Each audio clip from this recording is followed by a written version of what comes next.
বাপরে, লিফটে উঠেছি, সবাই এমন তাকিয়ে আছে কেন? কতক্ষণ ধরে কল করছি। আরে পাত্রপক্ষ এসছে, চাকরি পরে করো। ও দয়া করে মা, এখন আমি বিয়ে করতে চাই না। বিয়ে করতে চায় না, অথচ বসের সঙ্গে বিয়ে করতে এসেছে। আমি তো চাকরির জন্য এসেছি, আমি তো জানতামই না এখানে বিয়ের জন্য মেয়ে বাছাই করা হচ্ছে। আহা আমার সোনা, এর মধ্যে যাকে তুই পছন্দ করবি সেই হবে তোর ঘরবাড়ি। এদের মধ্যে কারো প্রতি আমার আগ্রহ নেই।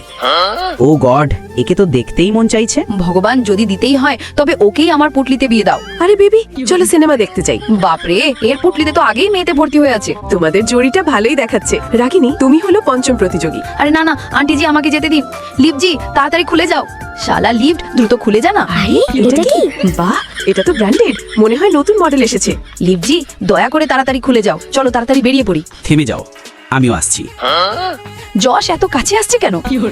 দেখো, এটা একদম সহজ শেষ রাস্তা, চুপচাপ মেনে নাও। অবশেষে আমাদের যশ বিয়ে করে নিল। প্রিয় বন্ধুরা, পার্ট 2 দেখতে চাইলে কমেন্ট করো।